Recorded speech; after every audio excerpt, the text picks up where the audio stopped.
రాష్ట్ర ప్రజలకు చెందాల్సినటువంటి సొత్తుని ఎవరికి దారాదత్తం చేయడానికి కూడా ఒప్పుకోం. దీనికి సంబంధించి పూర్తిగా లీగల్గా ఏ కార్యక్రమాలు చేసి రాష్ట్ర ప్రయోజనాలకి రాష్ట్ర ఆర్థిక పరిస్థితికి ఉపయోగం ఉంటుందో ఆ కార్యక్రమాలు చాలా స్పష్టంగా చేస్తాం, ప్రయోజనాలు కాపాడుతాం. తప్పుడు ప్రచారం చేసి ఇంకా ఒక రకమైనటువంటి మాయా ప్రపంచంలోకి ప్రజలు నెట్టే కార్యక్రమాన్ని బంద్ చేయండి.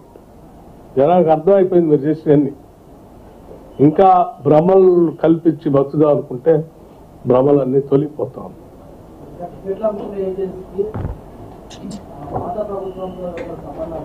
తప్పనిసరిగా అవి కూడా చెప్తాము. చెప్పాను, నేను స్టార్టింగ్ లో చెప్పాను.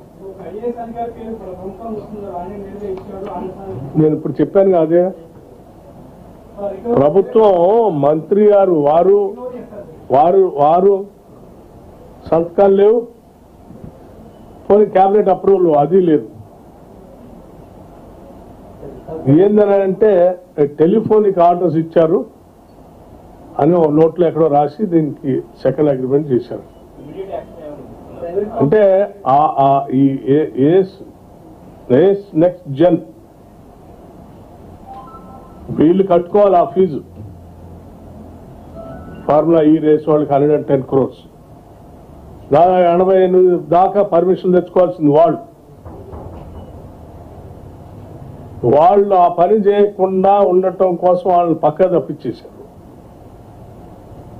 ఆ భారం అంతా రాష్ట్ర ప్రభుత్వం మీద వేసేటట్టుగా సెకండ్ అగ్రిమెంట్ రాశారు. వాళ్ళు మొదటి అగ్రిమెంటే నేను తప్పుపడుతున్నా, అందులోనే వేయలేదు. ఇక రెండోది మరి అన్యాయం.